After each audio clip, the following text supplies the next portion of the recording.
I'll be talking in reference to the debate last night, and I'll be also talking about the fact that we saw a $2,997 stock market crash today. First, the comment about Sunday night's debate with Joe Biden and Senator Sanders.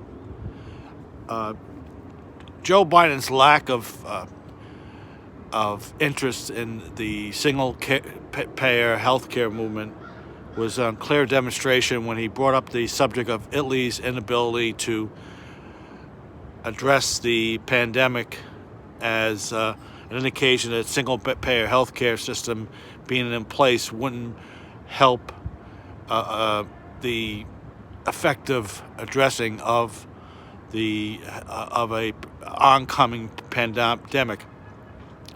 No healthcare system is properly prepared for an oncoming pandemic. So his commentary showed a narcissistic flaw in his character that makes him unqualified to lead this country on the issue of healthcare reform. He's obviously a puppet of the insurance industry, and we don't need another puppet of the insurance industry leading this country. A macroeconomics lesson for Speaker Nancy Pelosi, for Joe Biden, for obviously Donald Trump, his education at the Wharton School of Finance as far as economics, his understanding of macroeconomics. He would fail a macroeconomics class by his review of the 8 years of the Affordable Health Care Act that followed the 2010 passing of that bill. A macroeconomics lesson that every Republican congressman and senator, when they voted to repeal the Affordable Health Care Act, there was tremendous progress in the economic health and financial health of this country. A progressive Democrat will always advocate openly and promote a fiscally responsible budget that spends money on a social programs that will enrich both the military and insurance industrial complex.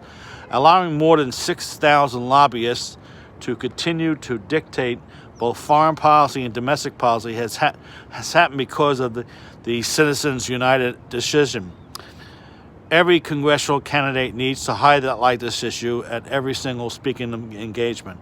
Now, we have to remember that, and I'm going to bring up the statistic more than once, that the senators that voted back in the summer of 2017 to repeal the Affordable Health Care Act did so with the full knowledge that the uscourts.gov website, there's factual evidence on there that we saw more than 3 million people from 2011 to 2017 avoid personal bankruptcy because of it. Now,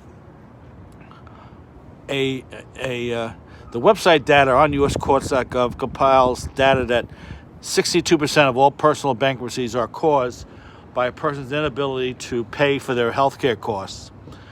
This fact-based website data also shows that small business filings during that period after 2011 was less than half 6 years later in 2017.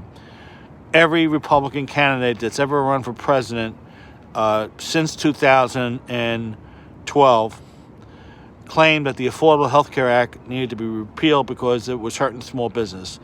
uscourts.gov website shows a reduction of small business filings for bankruptcy down every single year from 2011 to Obama leaving office in January of 2017. Those fiscal geniuses in the White House and the Republican-controlled Congress managed to do the impossible. They sabotaged the Affordable Health Care Act, led to an additional 6.4 million fewer Americans being able to afford health care insurance. And we saw an increase. We saw an increase of the amount of people who are unable to afford the premiums. We saw, as of right now, 30% of all people who are underinsured, which includes over 30 million people, cannot afford to pay the co-pays and the deductibles.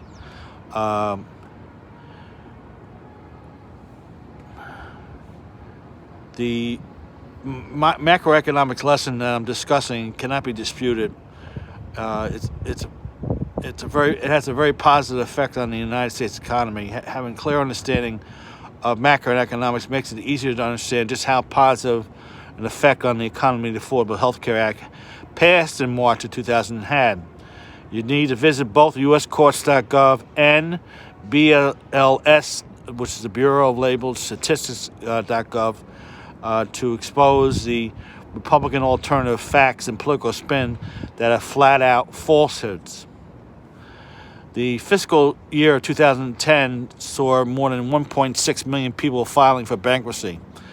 And during the fact that the bill got passed, that meant that 992,000 of those people filed for bankruptcy at a rate of 2,720 bankruptcies filed every single day. Now, we saw a decline in 2011 as a result of that bill being passed, which resulted in a 12% decline of bankruptcies filed in 2011. In 2012, we saw an additional 14% decline of personal bankruptcies. 2013, an additional 12% of bankruptcies filed. And we saw another drop in 2014 of an additional 12%. I repeat, this is found on uscourts.gov. These are facts that cannot be disputed. The amount of people being able to pay their medical bills is the primary reason for filing for 62% of those bankruptcies, according to the uscourts.gov website.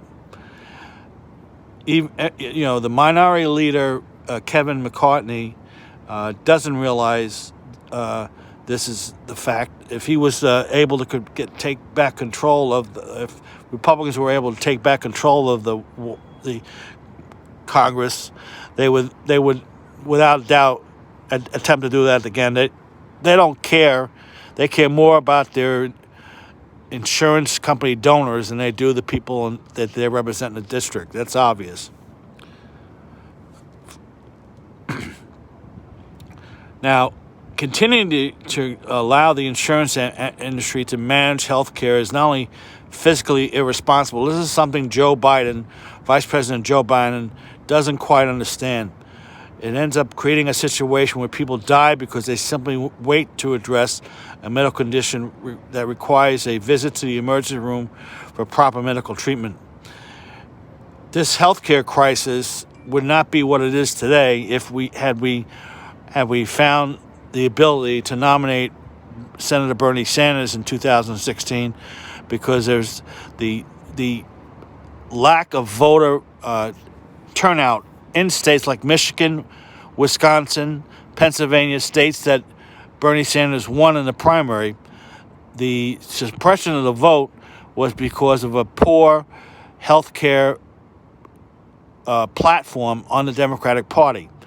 The fact that was not the single-payer healthcare issue was not given its just hearing at the 2016 convention led to the lower voter turnout in cities like Milwaukee, which 44,000 less people came out to vote in just the city of Milwaukee by itself, and Trump won that state by 10,000 votes. More than 15 cents of every medical dollar is spent for the administrative costs incurred by your doctor. Before the Affordable Health Care passed, 1 of every 5 doctor-prescribed treatments were deemed medically necessary were being denied by the insurance industry. The insurance industry are back out doing the same thing they did before the Affordable Health Care bill was passed. They're denying health care, even when people have insurance, in violation of that 2010 law that was passed. Most of your senators and Congress know this, but figure accepting campaign donations from more than 6,000 lobbyists makes the job of running for Congress, or in Joe Biden's case, easier.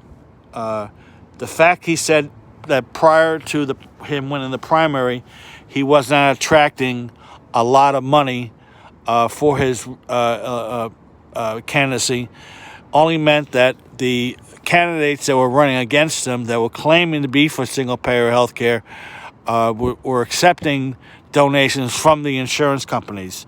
Candidates like Peter Buttigieg was a person who not only plagiarized Obama's speeches, but also had no understanding of the fact that the insurance industry influence on our healthcare system is what makes it such a politically bankrupt issue that this country continues to fail to understand. In 2008, the Government Accountability Office, the GAO, reported 83 of the Fortune 100 companies use at least one offshore tax scheme to lower their taxes. A recent GAO report reveals more than 90 Fortune companies do this right now. 2016 corporations have held more than $2.6 trillion in offshore profits in tax haven countries. This is still going on today. Senator Sanders, and I'm going to repeat this later, Senator Sanders authored a bill called the Corporations Tax Avoidance Prevention Act that got very little support amongst other Democratic senators. There were Senator Warren supported it, and a handful of others supported it, but we didn't have the votes to bring it before President Obama in his last years in office. From 2010 to 2016, Apple paid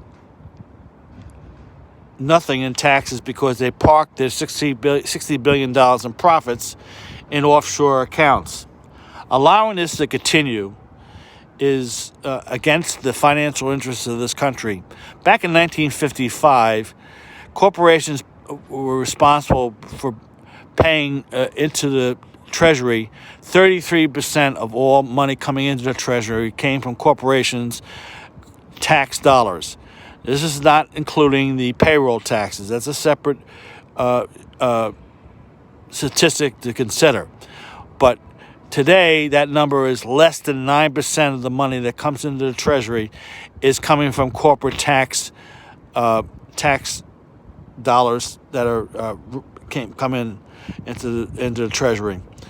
Dr. Martin Luther King once said, "A nation that continues year after year to spend more money on military defense than on programs of social uplift, it's approaching spiritual doom."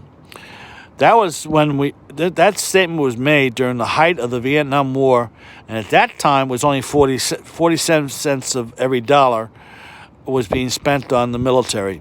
Today, that number is ballooned to 54%, not including the 3% of the budget that's devoted to the Veterans Administration. That's the 3% on the Veterans Administration is money well spent, but the 54% that we see being spent on the military today shows that we're already a country that's in spiritual doom. In 2017, 54% of that budget, only 6% went to obviously I said already the military got that money, but 6% went for education back in, the conservative ideology of Ayn Rand and Republicans like Kevin McCarthy and Senator McConnell now successfully permeated a significant majority of Republican caucus. This ideology provides the justification for promoting corporate welfare and general contempt for the common good. That's what Trump does. The 3 years he's been in office is promoting corporate welfare. The fact that his base of 35% do not understand that only indicates that they're not voting in their best interest and don't realize they're not voting in their best interest. Here's an interesting statistic that is overlooked by the Democratic Party until recently, when they now come in support of raising the minimum wage to the $15 minimum wage. But back in 2016, that wasn't so. Back in 2016, there wasn't. If there was more support for the $15 minimum wage being raised, more support would have went to Bernie Sanders than did. According to the Bureau of Labor Statistics website, BLS.gov, in 1949, the minimum wage was increased 260% from 25 cents an hour to 90 cents an hour. Back in 1949, the unemployment rate was 5.9%. By May of 1953, it had dropped to 2.5%. The minimum wage being raised had a positive, the amount of money being pumped into the economy led to that unemployment dropping, because more money was being spent by those who were making minimum wage and were able to afford to buy other things other than food and shelter.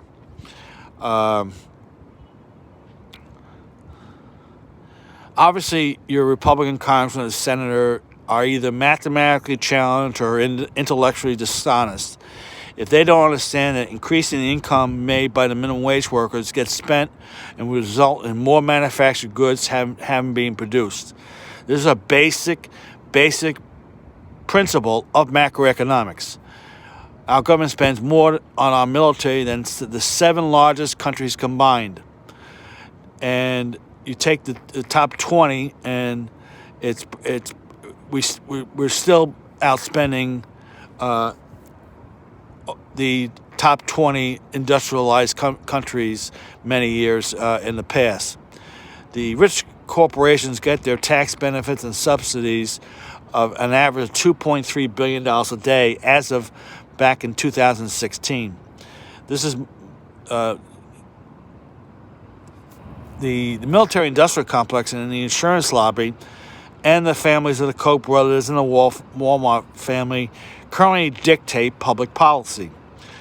Thinking that they do not is being politically naive. The Republicans are claiming that they want government to live within its means. It's more than just Republican political spin. Based on the government data found on the Bureau of Labor Statistics and USCourts.gov, the congressional budget websites prove these arguments to be flat-out lies. I'm tired of hearing conservatives spinning their alternative facts that their approach to public policy will lead to a smaller, more efficient government. It's absurd. 1 out of every 4 corporations pay no corporate tax. Again, I repeat, 1 out of every 4 corporations pay no corporate tax. I'll repeat that statistic I said earlier. Back in 1955, 65 years ago, 33% of all government revenue coming into the Treasury were coming from corporations. Today, it's less than 9%. We believe that people that are progressive Democrats or Democratic socialists believe that access to affordable health care is everybody's civil right. We believe that the insurance companies' welfare and the insurance industry will always fight against the average American's ability to access affordable health care. In a few minutes, I will discuss the fact that over 30 million people who are covered by the Affordable Health Care Act have failed to cover their medical bills because of unpaid co-pays and deductibles. Progressives are not against the rich. We're against the top 1% using their wealth to gain unfair advantage. Progressives are not against corporations. We're against corporations govern us. We're not against capitalism. We're against the corruption in capitalism. I, Al Rogers, as a progressive Democrat, believe in democratic socialism. The insurance lobby, when that bill was being passed back in 2010, between 2009 and 2010, both years they averaged over $1.4 million being spent every single day to get the kind of bill that the insurance lobby wanted to pass. The fact that in 2013 the government was shut down was because the insurance industry demanded that the affordable health care be repealed. Standard & Poor's came out with an estimate that cost the economy $24 billion. Congress, before Trump came into office, voted more than 60 times to repeal that Affordable Health Care Act.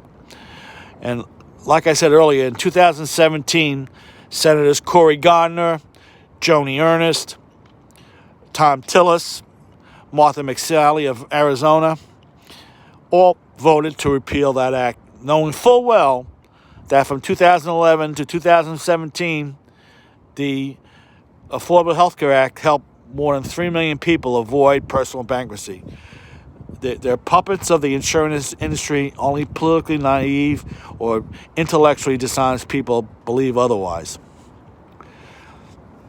As a progressive Democrat, Senator Bernie Sanders believes that the military-industrial complex influence over foreign policy must be denied. I'm not so sure that Senator Joe Biden believes the same thing. I believe, as every true patriot will demand from Congress and the President, that we work together to put together a stop of that corrupt influence on our government. Senator Bernie Sanders is not against the banks. He's against fraudulent banking practices like those that led to the economic collapse of 2018. Trump put Mick Mulvaney in charge of the Consumer Protection Bureau. It was one of Trump's first unethical moves. Because of many banks' fraudulent practices, they were fined and were being forced by the government to pay fines and restitution to the people they defrauded.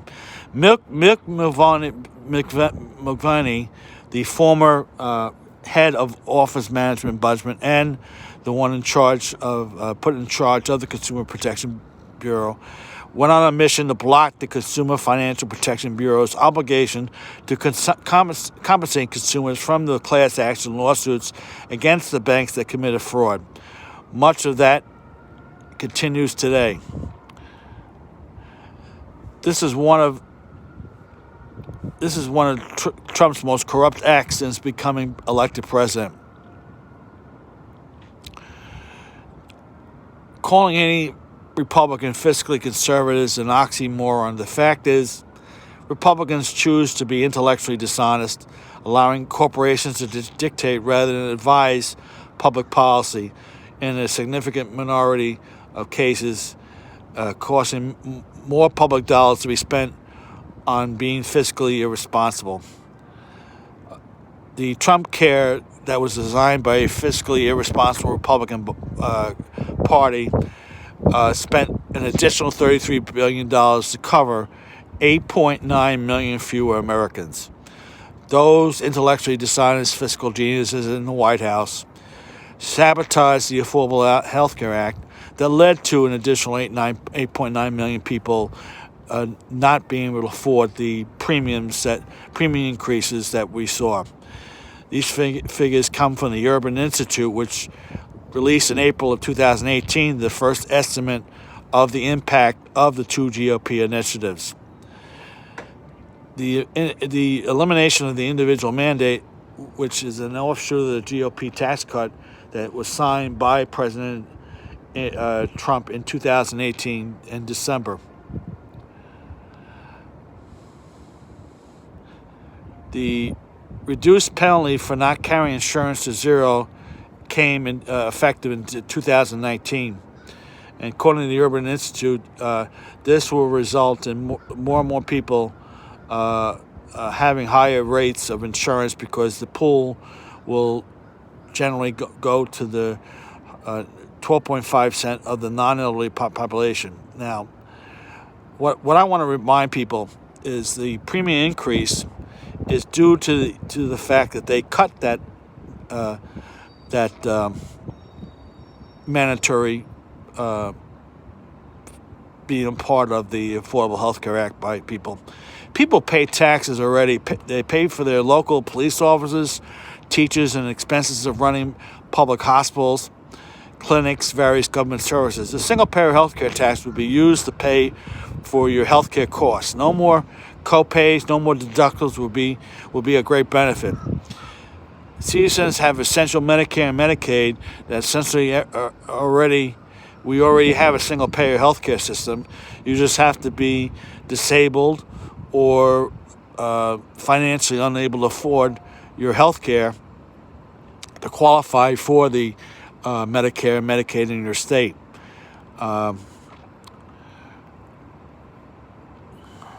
Now, one final point to be made is what I said earlier about the fact that the minimum wage being increased to 15 was something that Bernie ran on 4 years ago.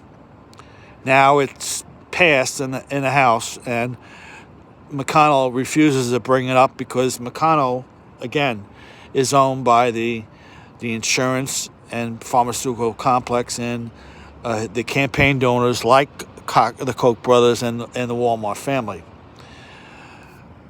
I just want to conclude. We had a stock market crash today, and saw that the economy that is going to be happening in the next few months is going to the recession that's upcoming was coming way before the coronavirus.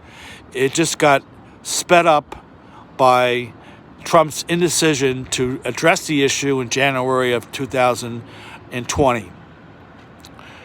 We saw the pandemic starting in China, and when the first deaths happened in Washington, the manufacture of testing kits didn't start that weekend. That weekend had a pandemic team that was fired. The top 5 leading pandemic experts were fired in 2018. Had those pandemic experts been at the helm at the CDC, I'm fairly confident that the manufacture of several million kits would have been made back in early February. Had those kits been sent to different nursing home facilities and to healthcare clinics around the country, the amount of people that will eventually be affected by the coronavirus would have dropped by now, or it would have been, at least they would have leveled off the curve, and we wouldn't be having the upcoming pandemic crisis where we're seeing. Last weekend there was only 2,000 people affected that we knew of because of lack of testing. That number now is going to be exceeding 4,000 shortly, and the fact that we're facing this crisis at the size of this crisis is as large as it is due to ineffective leadership at the top. Trump won't even acknowledge the fact that he should have had these had convened the meetings with the CDC back that first week when the deaths at the nursing home were confirmed to be coronavirus victims. Anyway, my YouTube channel is Democrat Activist. Please forward this video and be sure to go out and vote tomorrow, March 17th.